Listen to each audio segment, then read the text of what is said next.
اللهم صل على سيدنا ومولانا محمد معدن الجود والکرم وآلہ وصحبہ وبارک وسلم۔ سارے حضرات درود شریف پڑھیے۔ الصلاۃ والسلام علیک یا رسول اللہ وعلی آلک واصحابک یا حبیب اللہ۔ الصلاۃ والسلام علیک یا نبی اللہ وعلی آلک واصحابک یا حبیب۔ حمد و صلاۃ کے بعد میری آپ حضرات سے گزارش ہوگی کہ آپ سب تشریف رکھیں، فوراً بیٹھ جائیں، اللہ آپ کو جزا دے۔ یہ کیمروں والے بھی بیٹھ جائیں جی، آپ بھی تشریف رکھیں، سیکیورٹی کے دوست، اللہ آپ کو جزائے خیر دے۔ بھائی جان آپ بھی بیٹھ جائیں، اللہ آپ کو برکت دے، تشریف رکھیں۔ آپ سے عرض کیا تھا بیٹھنے کا، اور یہ موبائل بھی اگر آپ نیچے کر لیں گے تو جو آپ کے پیچھے بیٹھا ہے اسے تکلیف نہیں ہوگی، تھوڑا نیچے کر لیں صرف موبائل کو۔ درود شریف پڑھ لیں بلند آواز سے۔ الصلاۃ والسلام علیک یا رسول اللہ وعلی آلک واصحابک یا حبیب اللہ۔ حمد و صلاۃ کے بعد الحمدللہ آج اس خوبصورت محفل پاک میں ایک بڑی تعداد میں دیکھ رہا ہوں علماء بھی اور دیگر دینی اور روحانی شخصیات بھی جلوہ فراز ہیں۔ اللہ تعالی ہماری اس حاضری کو اپنی بارگاہ میں قبولیت کا شرف عطا فرمائے اور اس محفل پاک کو عقائد کی پختگی، اعمال کی درستگی اور ہمارے گناہوں کی معافی کا سبب بنائے۔ استقبال رمضان المبارک کے تعلق سے آج کی اس بزم نور کا انعقاد ہے۔ اللہ تعالیٰ نے قرآن مجید کے اندر ارشاد فرمایا کہ شہر رمضان الذی انزل فیہ القرآن، فرمایا رمضان کا وہ بابرکت مہینہ ہے جس میں ہم نے قرآن مجید نازل فرمایا ہے۔ میری بڑی آپ سے مؤدبانہ عرض ہے کہ ظاہر ہے مسجد کا بہت احترام ہے، یہ دوست جو ٹھیک کرا رہے ہیں نا سب کو یہ کبھی چھوڑ دینا سارا کام، اطمینان سے بیٹھیں جی، ماشاءاللہ اللہ کا گھر ہے، پیار سے بیٹھیں سارے، آپ سب اطمینان سے بس اپنی اپنی جگہ، کوئی کسی کو اگر درست کرنا بھی چھوڑ دیں تو آپ کا اللہ تعالیٰ آپ کو صلہ عطا فرمائے۔ اللہ کے گھر کا احترام زیادہ ہے، پیر مولوی تو آتے جاتے ہی رہتے ہیں، تو آپ اگر تھوڑا خاموشی اختیار کریں گے تو میں بات کر سکوں گا۔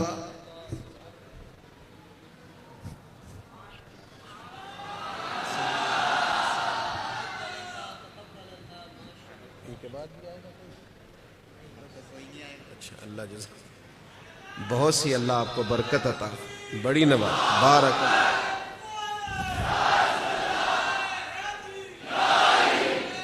اللہ تعالی جزاک۔ اللہ کریم آپ کو بہترین صلہ عطا فرمائے۔ میرا خیال ہے اس ماحول کو دیکھ کر بہت سارے دوستوں کا یہ والا شکوہ تو مجھ سے اٹھ جانا چاہیے کہ میں بہت ساری جگہوں پہ کیوں حاضر نہیں ہو پاتا۔ اب دوستوں کو جب ہماری وجہ سے تکلیف ہوگی، جس طرح لوگ آزمائش میں بیٹھے ہیں، تو ظاہر ہے اس کا اثر ہوتا ہے طبیعت میں۔ ہم بڑے چھوٹے لوگ ہیں، اللہ تعالی ہماری خطاؤں سے درگزر فرمائے۔ آپ اطمینان سے مسجد کے بہت زیادہ احترام کو، اللہ کے گھر کے بہت زیادہ ادب کو ملحوظ خاطر رکھیں، اور ویڈیو اتنی ضروری تھی تو مجھے بتاتے، میں صرف ویڈیو بھیجتا۔ میرا تو خیال تھا کہ مجھے آپ سے گفتگو کرنی ہے۔ اللہ تعالیٰ آپ کو بہت سی بہترین برکتوں سے مالا مال فرمائے۔ اللہ تعالیٰ کوئی ایسی بات مجھ سے ہو جائے جو درست نہیں ہے تو اللہ تعالیٰ میری اصلاح بھی کرے اور مجھے معاف بھی فرمائے۔ دو چار باتیں عرض کرنی ہے، آپ لوگ محبت سے، خاموشی سے اگر سماعت فرمائیں۔ مجھے اندازہ ہے کہ لوگ زیادہ ہیں تو ان کو دقت ہو رہی ہے بیٹھنے میں اور آزمائش میں ہے، لیکن بہرحال آپ جب جتنی محبت سے بیٹھیں گے اس کا زیادہ اجر ملے گا آپ کو۔ تو رمضان شریف کے تعلق سے چند ایک گزارشات آپ کی خدمت میں عرض کرنی ہے۔ اللہ کریم نے ارشاد فرمایا کہ رمضان وہ بابرکت والا مہینہ ہے جس میں ہم نے قرآن مجید نازل فرمایا ہے۔ میں یہاں آیا تو یہاں میرے لیے خیر کے جملے کہے گئے، اچھے لفظوں سے میرا استقبال کیا گیا، تو ظاہر ہے جو یہاں دوست بات کر رہے تھے وہ معتبر آدمی تھے، اچھے آدمی ہوں گے، تو آپ یقیناً یہ کہتے ہوں گے کہ ہمارے مولانا نے جس کے لیے اعلان جمعے میں کیا ہے اور کتنے سارے لوگ جس کو سننے کے لیے آئے ہیں شاید بڑا آدمی ہو۔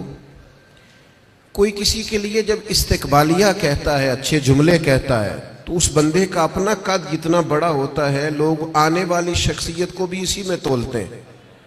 اور جناب ہمارے استاد کہہ رہے تھے کہ فلاں آدمی کی بات سننی ہے، وہ ہمارے فلاں بزرگ نے فرمایا کہ فلاں کی بات سننی ہے، اس سے بہت اچھے، بہت گہرے، بہت مؤثر اثرات پیدا ہوتے ہیں۔ یعنی ایک نقیب محفل اٹھ کر اعلان کریں تو بھی بڑی بات ہے، لیکن اگر وہاں کوئی عالم بیٹھے ہوں وہ مائک لے لے کے میں دعوت دیتا ہوں فلاں آدمی کو، اس کا اور گہرا اور عمدہ اور زیادہ اثر ہوگا۔ مثال دی ہے، بات سمجھ میں آ جائے، رمضان شریف وہ برکت والا مہینہ ہے جس کے آنے سے قبل خود رسول کریم علیہ السلام نے خطبہ ارشاد فرمایا ہے۔ بخاری میں، مسلم میں، مشکات میں حضرت سلمان فارسی رضی اللہ تعالیٰ عنہ کی روایت موجود ہے، فرماتے ہیں نبی کریم علیہ السلام نے شعبان کے آخری دن اور رمضان سے ایک دن قبل ہمیں باقاعدہ خطبہ دیا، باقاعدہ، اور کریم محبوب علیہ السلام نے ہمیں رمضان المبارک کے فضائل سنائے۔ اگر ہم صرف اسی بات کو پیش نظر رکھیں نا کہ رمضان وہ مقدس مہینہ ہے جس کے آنے سے قبل محبوب خطبہ استقبالیہ ارشاد فرماتے ہیں، حضور فضائل بیان کرتے ہیں، ذہن سازی کرتے ہیں، لوگوں کو تیار کرتے ہیں کہ رمضان شریف آ رہا ہے، اور اللہ کے حبیب علیہ السلام نے اس خطبے میں ارشاد فرمایا، لوگوں تم پر ایک برکت والا مہینہ سایہ فگن ہونے والا ہے، اور وہ مہینہ ایسا سعادت والا ہے، ایسا برکت والا ہے کہ فرمایا اس میں تم اگر نفل پڑھو گے تو اللہ فرض کے برابر اجر عطا فرمائے گا، اور اگر تم اس کے اندر فرض ادا کرو گے تو اللہ 70 گنا تمہیں اجر عطا فرمائے گا۔ اب بات کو سمجھیں، رکھتے اتنی ہیں فرضوں کی، لیکن اس کا ثواب بڑھ گیا ہے، اوقات وہی ہیں نماز کے لیکن ان کا ثواب بڑھ گیا ہے۔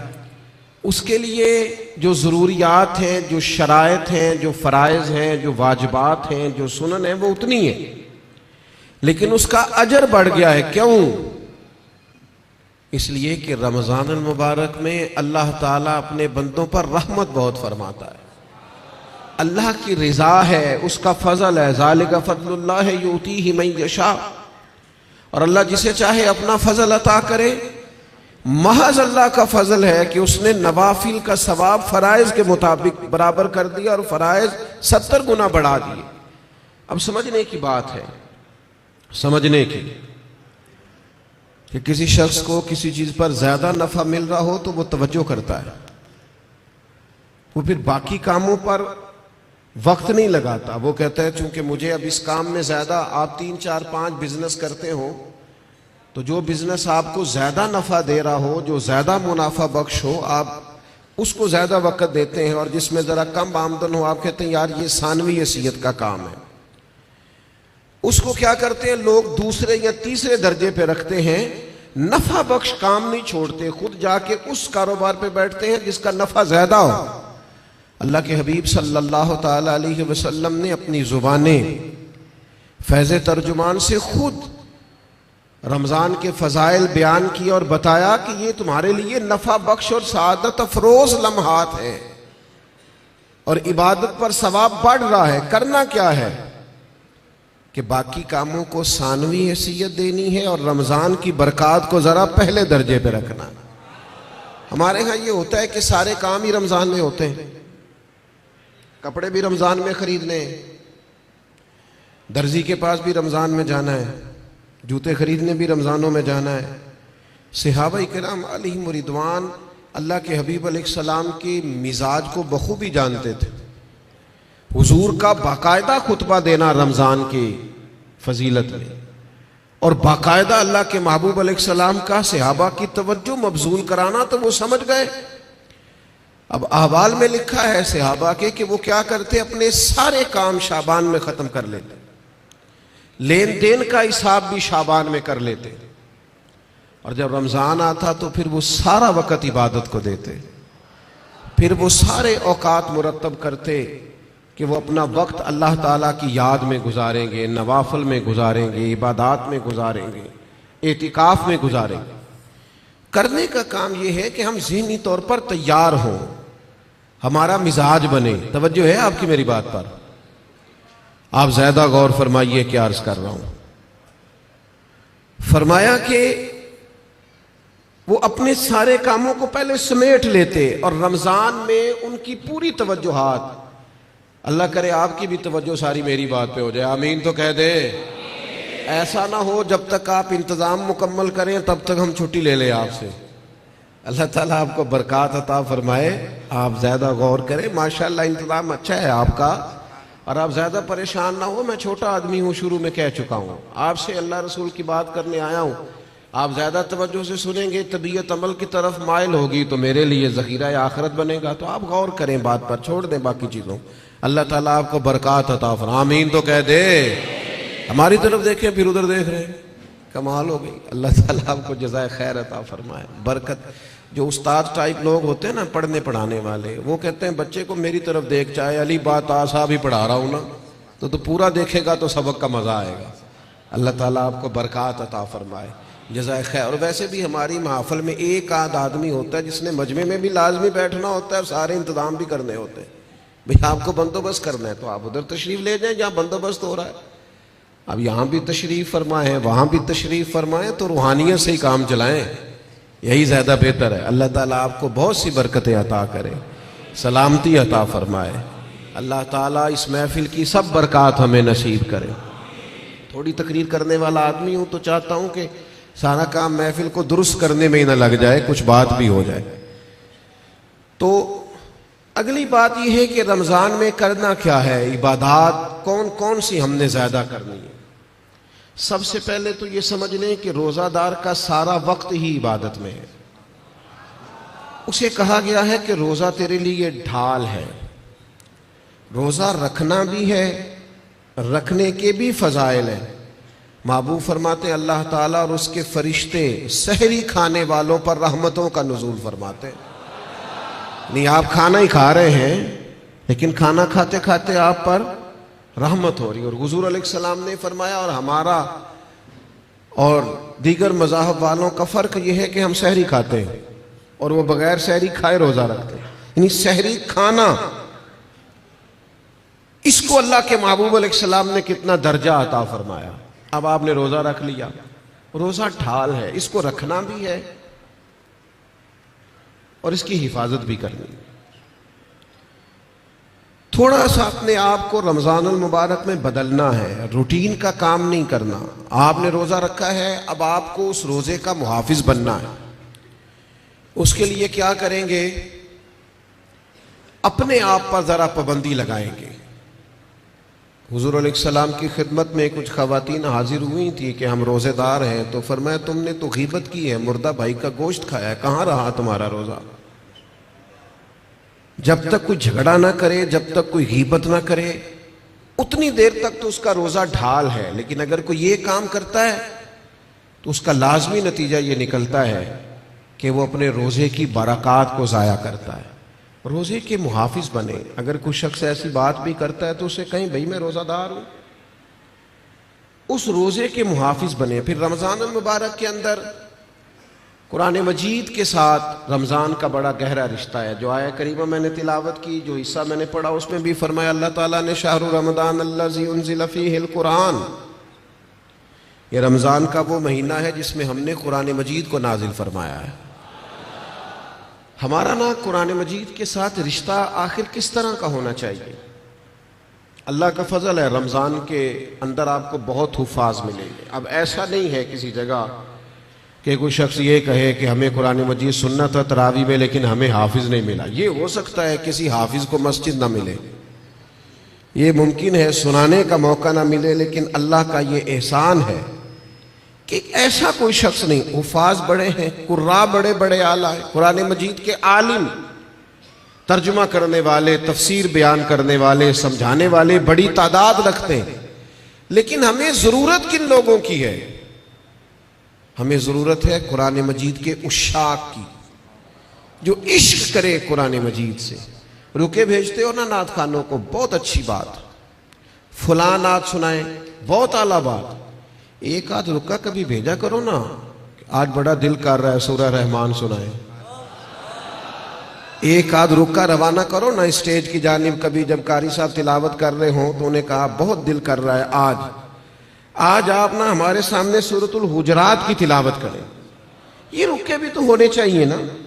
نبی کریم علیہ السلام کی خدمت میں عرض کیا گیا، یا رسول اللہ یہ فلاں شخص ہے نماز میں سورہ اخلاص بہت کثرت سے پڑھتے ہیں. تو محبوب نے بلا کے پیچھا، آپ کو اور صورتیں نہیں آتی؟ انہوں نے کہا حضور آتی ہیں، پر سورہ اخلاص میں اللہ کی شانوں کا بیان ہے، مجھے پیاری بڑی لگتی. تو کریم نے فرمایا تم اس سے محبت کرتے ہو، امید ہے جنت میں بھی تمہیں ساتھ لے جائے گا. کسی ایک سورت سے بھی تو پیار کرے نا بھائی. وہ جو سورہ ملک پڑھتے تھے اور پھر قبر سے بھی ان کے سورہ ملک پڑھنے کی آواز ہی آ رہی، تو یہ والا پیار بھی تو کرے نا آپ. قرآن مجید کے ساتھ دلچسپیاں ہو، ذوق ہو. امام شافعی رحمۃ اللہ علیہ فرماتے ہیں کسی شخص نے پورا قرآن مجید نہ بھی سمجھا ہو تو اگر وہ صرف سورہ عصر کو سمجھ لے، انتہائی جامع، انتہائی مختصر، اور دین کا پورا مفہوم سورہ عصر میں بیان ہوا، اگر وہ صرف سورہ عصر سمجھ لے تو اس نے دین کے سارے مفہوم کو سمجھ لیا ہے. اور صحابہ کا اتنا مضبوط مزاج تھا ان باتوں پر کہ جب وہ کسی سے ملاقات کرتے، السلام علیکم ہوتی، تو اتنی دیر تک جدا نہیں ہوتے تھے جب تک سورہ عصر کی تلاوت نہیں کر لیتے تھے. ہمیں قرآن مجید سے عشق کرنا چاہیے. کہہ رہے ہوتے ہیں ہمارے نقیب صاحب بھی اور نعت خان صاحب بھی، سارا قرآن مجید ہی حضور کی تعریف ہے، سارا قرآن پاک کی نبی کریم کی نعت ہے. تو بھائی اگر سارا قرآن مجید حضور کی نعت ہے تو چند آیات پڑھ دیں آپ، پھر مہربانی کریں، پھر آپ سنا دیں. سنا پھر بھی آپ اشعار ہی رہے ہیں، اور وہ بھی ایسے لوگوں کے جن کا پتہ ہی نہیں ہے کہ ان کو شعر کہنا بھی آتا ہے کہ نہیں. قرآن مجید سے دلچسپی پیدا کریں. حضرت ابو موسیٰ اشعری رضی اللہ تعالیٰ عنہ خوبصورت قرآن مجید پڑھتے تھے. تو حضرت عمر انہیں بلا کے فرمایا کرتے تھے، ابو موسیٰ ذرا مجھے میرے رب کی یاد تو دلانا. تو وہ اشارہ سمجھ جاتے اور فوراً قرآن مجید کی تلاوت شروع کرتے. قرآن پاک سے پیار کرے. یہ رمضان کا قرآن سے خاص رشتہ ہے. مجھے نہیں پتا آپ بڑے شہر میں رہتے ہیں، میرا تو ایک چھوٹے سے علاقے سے تعلق ہے. ہم جب چھوٹے ہوتے تھے تو گھروں میں بہن بھائیوں کی، حتیٰ کہ بڑوں کی بھی دوڑ لگی ہوتی تھی. قرآن مجید سارا سارا دن تلاوت ہوتی تھی، اور ایک دوسرے سے پوچھو کتنے سپارے ہوئے، میں نہیں بتاؤں گا، تو پہلے بتا تیرے کتنے ہوئے. اور اگر وہ پوچھنے کو آ جاتے تھے، دیکھنے کو آ جاتے تھے کون سا پارا پڑھ رہے ہیں، تو چھپایا جاتا تھا. لیکن کیا کروں میں کس درد سے یہ بات کروں. اب موبائل صرف جوان بیٹا ہی زیادہ استعمال نہیں کرتا، اس کا باپ بھی بہت استعمال کرتا.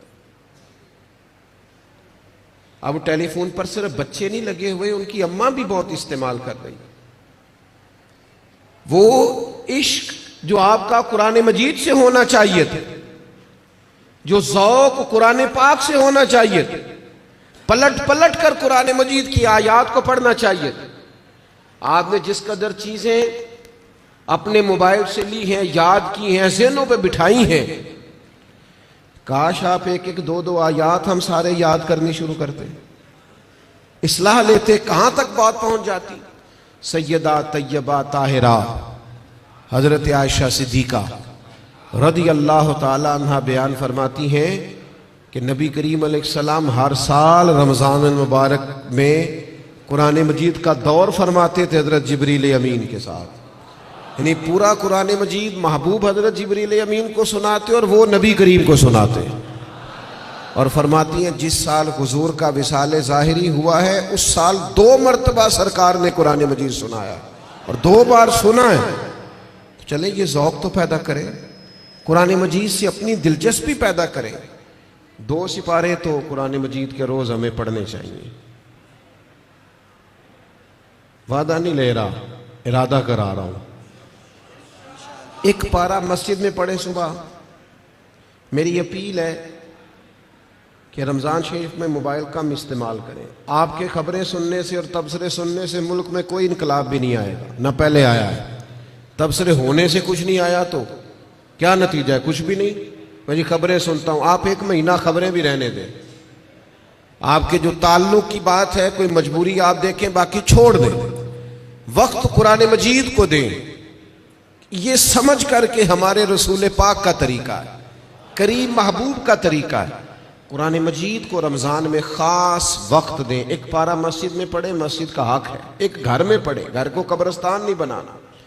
اور تراویح کا آپ ارادہ تو کریں کہ میں نے انشاءاللہ ایک ہی مسجد میں شروع کرنی ہے اور پوری 20 رکعت پڑھنی ہے، اور اسی مسجد میں پورا قرآن مجید سننا۔ صرف ایک کام کیجئے گا، بیچ میں چھٹی نہ کیجئے گا، ورنہ اپنے آپ سے پوچھ لیں، جس دن چھوٹے ہوتے اسکول سے چھٹی کرتے تھے اگلے دن بھی چھٹی کرنے کو دل کرتا تھا، اور روٹین میں چلتے رہتے تھے۔ تو کام روٹین میں پڑھو گے، ہر روز پڑھو گے اور کھڑے رہو گے تو کچھ بھی نہیں ہوگا۔ 1-2 دن میں انسان کی نفسیات ہے، 1-2 دن میں روٹین بن جاتی۔ آپ ایک دن اٹھیں صبح 5 بجے، تھوڑا مشکل ہوگی آپ کو، بار بار موبائل بجے گا، دوسرے دن بھی شاید تھوڑی مشکل ہو، تیسرے دن موبائل بجے بغیر آنکھ کھلے گی، روٹین بن جاتی ہے آدمی۔ آپ پابندی سے قرآن مجید سنیں رمضان شریف میں، تراویح میں، کچھ بھی نہیں ہوگا۔ بہت گرمی ہوتی ہے، بہت مشکل ہوتی ہے، اور خدا کے بندو، جو قوم کئی گھنٹے امیگریشن کی لائنوں میں لگی رہتی ہے، جو پاسپورٹ اور شناختی کارڈ کے دفاتر میں کھڑی رہتی ہے، وہ قرآن مجید کے لیے کھڑا ہو کے تو دیکھے اللہ کی رحمت کتنی نازل ہوتی ہے۔ وہ کوشش کرے تو صحیح۔ ہاں کوئی شرعی عذر ہے، کسی کو کوئی ایسی تکلیف ہے، بیماری ہے، معاملہ الگ، قرآن مجید سے اپنا ذوق پیدا کریں۔ ہمارے ایک استاد صاحب تھے، پیر سید مراتب علی شاہ صاحب رحمۃ اللہ علیہ، حضور شیخ الاسلام خواجہ قمر الدین سیالوی کے وہ خلیفہ تھے، اور حضرت محدث اعظم پاکستان رحمۃ اللہ علیہ کے شاگرد تھے۔ تو میں نے ان کو دیکھا کہ وہ جب بہت ضعیف ہو گئے تھے، اس حالت میں بھی وہ بہت عرصہ انہوں نے خود قرآن مجید سنایا، تو حافظ کے پیچھے کرسی پہ بیٹھتے تھے۔ بہت بڑھاپا تھا، ظاہری طور پر کمزوری تھی، پر جو قرآن مجید سے ان کا پیار تھا وہ بڑا انوکھا تھا۔ قرآن مجید سے محبت پیدا کریں، ذوق پیدا کریں۔ اور میں آپ سے عرض کروں، آپ کا جو بچہ بڑا چھوٹا ہے نا، 2-2.5 سال کا ہے، بچی بڑی چھوٹی ہے، آپ قرآن مجید لے کے گھر میں بیٹھ جائیں، انشاءاللہ وہ بھی پارہ لے کے آپ کے قریب آ کے بیٹھ جائیں گے۔ آپ یہ کریں، آپ دیکھیں انقلاب آتا ہے۔ تیسرا کام جو ہم نے رمضان شریف میں کرنا ہے، وہ ہے ایک دوسرے کا خیال رکھنے کا کام۔ رمضان غمخواری کا مہینہ ہے، اپنے اخراجات کم کریں، اپنے ارد گرد خیال کریں۔ حضرت عبداللہ ابن عمر رضی اللہ تعالیٰ عنہ فرماتے ہیں کہ حضور تو ہمیشہ ہی بانٹا کرتے تھے، پر رمضان میں جو نبی پاک کی سخاوت ہوتی تھی، حضور اس طرح بانٹتے کہ دونوں ہاتھوں سے تقسیم فرماتے۔ رمضان المبارک میں سخاوت کا مزاج بدلیں۔ ہمارے ہاں بھی سخاوت ہوتی ہے، آپ کا نہیں مجھے پتا، ویسے ہمارے ہاں آئمہ مساجد کو جو جوڑا دیا جاتا ہے نا سوٹ سینے کے لیے، وہ 27ویں رمضان کو باز لو۔ آپ کے ہاں کب دیتے ہیں؟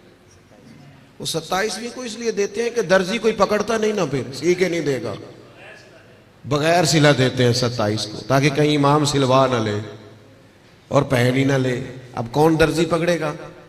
آپ نے کہیں راشن دینا ہے یا کسی کو تحفہ دینا ہے تو وہ آپ رمضان سے پہلے دیں، اور علماء سے تصدیق کرا لینا، رمضان کی نیت کر کے رمضان سے پہلے بھی دے دو گے تو رمضان جتنا ہی اللہ اجر عطا فرمائے گا۔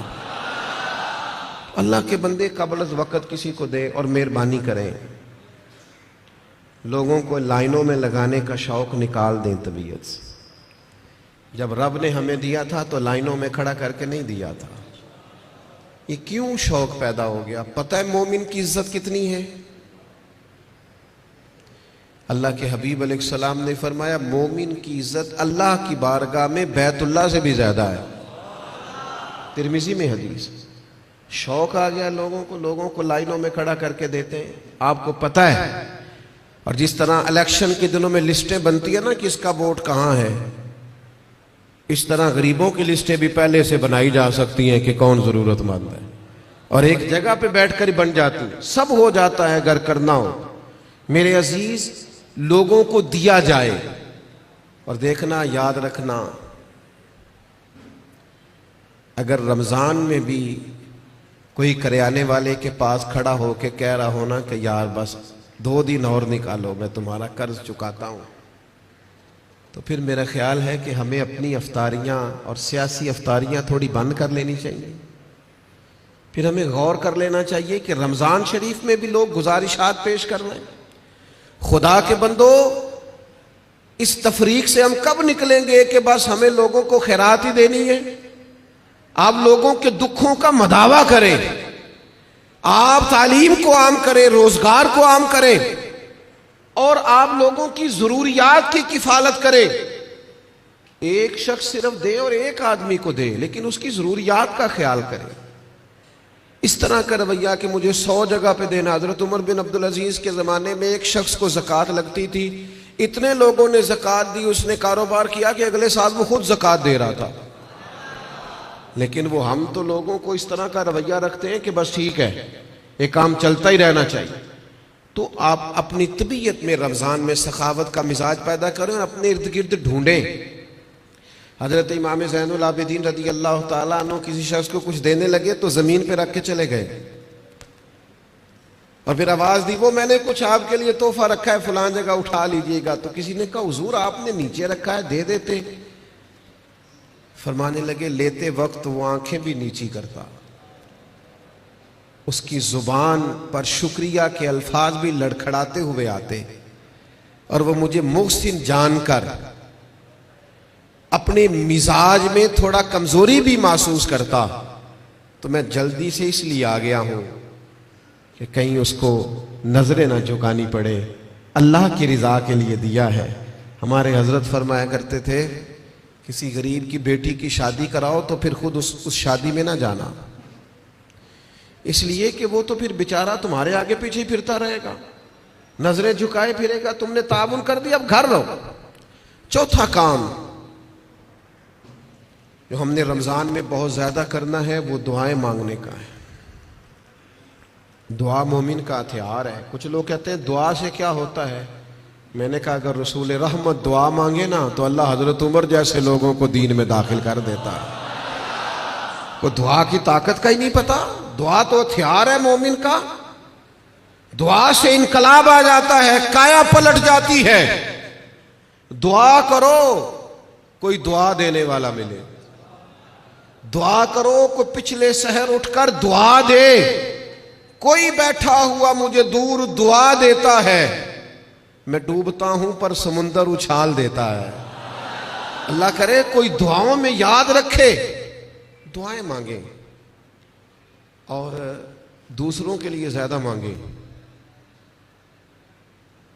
آپ نے زیادہ غور کیا ہے، میں سمجھ گیا ہوں کہ دوسروں کے لیے ہی مانگیں، یہ بڑا مشکل کام ہوتا ہے، لیکن آپ دوسروں کے لیے مانگیں۔ حدیث میں فرمایا جو دعا تم کسی کے لیے مانگتے ہو اللہ پہلے تمہیں عطا فرماتا ہے۔ آپ مانگیں گے تو وہ تو کرم ہوگا، اپنے لیے بھی مانگیں پر دوسروں کے لیے بھی مانگیں۔ دل بڑا زخمی ہے، طبیعت بڑی بے چین ہو جاتی ہے جب فلسطین کے لوگوں کی تکلیف دیکھتے ہیں۔ ہم نہ خبروں میں تھوڑے دن رہنے والے لوگ ہیں، ہمارا مزاج ہے جو خبر چل گئی اس کے پیچھے ہو لیے۔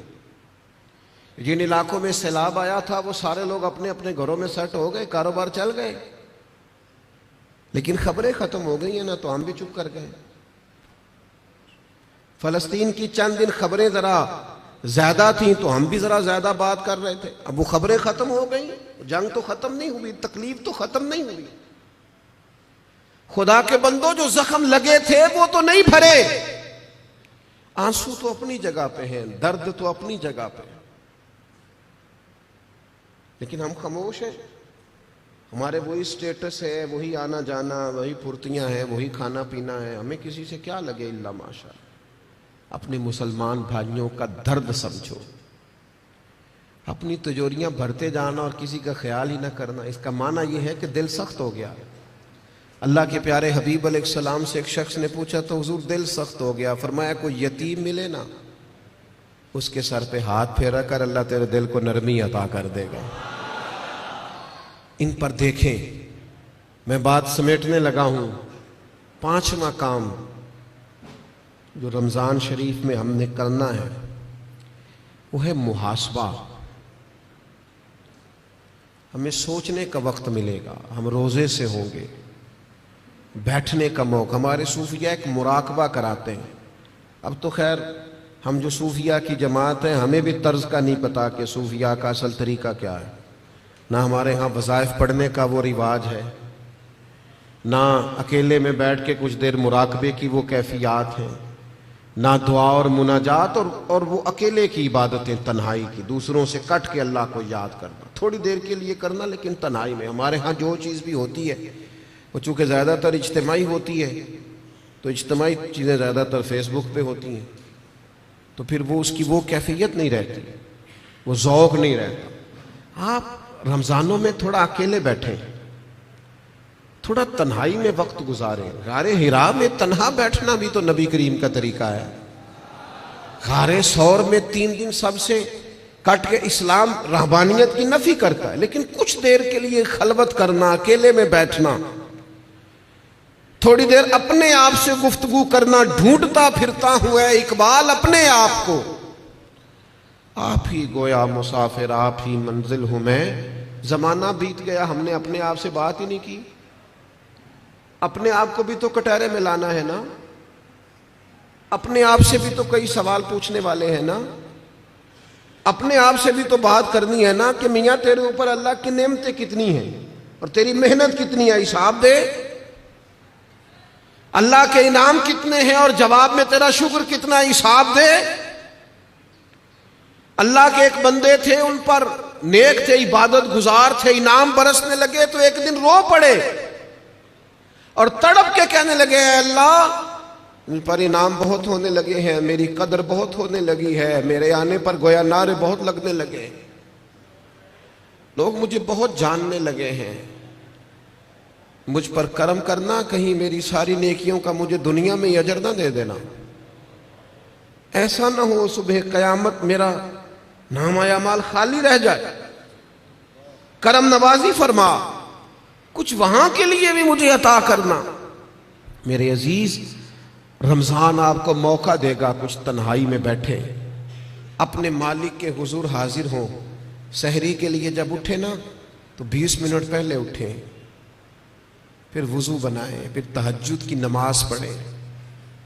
بڑی پسند ہے رسول پاک کو تہجد کی نماز، حضور بڑے ذوق سے اٹھتے. آپ اکیلے ہوں اپنے گھر میں پڑھیں. اس عبادت کے بعد اللہ کے حضور حاضر ہوں، اپنے لیے امت کے لیے کشکول طلب دراز کریں، لیکن اپنا محاسبہ کریں. ساری زندگی دوسروں کا حساب کیا ہے. وہ حضرت موسیٰ کلیم علیہ السلام نے ایک بہت نیک آدمی سے کہا، بہت نیک آدمی سے، کہ آپ بتائیے بستی میں سب سے گناہگار کون ہے؟ تو اس نیک آدمی نے اپنے گلے میں رسی ڈالی اور حضرت کلیم کے ہاتھ میں تھما کے عرض کرنے لگے حضور کچھ لوگوں کا مجھے خیال تھا کہ شاید ان میں کچھ غلطیاں ہوں، پر ان کی غلطیوں کا مجھے صرف شک تھا، اپنی غلطیوں کا تو مجھے یقین ہے نا، تو مجھے طے ہے نا میں نے کی ہے، تو میں ہوں سب سے بڑا گناہگار. تو آپ فرمانے لگے پتہ تمہیں درجہ کیوں ملا؟ یہ تمہاری جو عاجزی ہے اسی نے تمہیں درجات عطا کی. اپنے آپ سے تو مدتوں ہو گئے ہم نے اپنے آپ سے کبھی بات ہی نہیں کی. ہم تو دوسروں کی تربیت اور اصلاح کر رہے ہیں، اپنے آپ سے تو کبھی گفتگو ہی نہیں کی. کچھ وقت اپنے آپ کو دیں، اپنے ساتھ کلام کریں.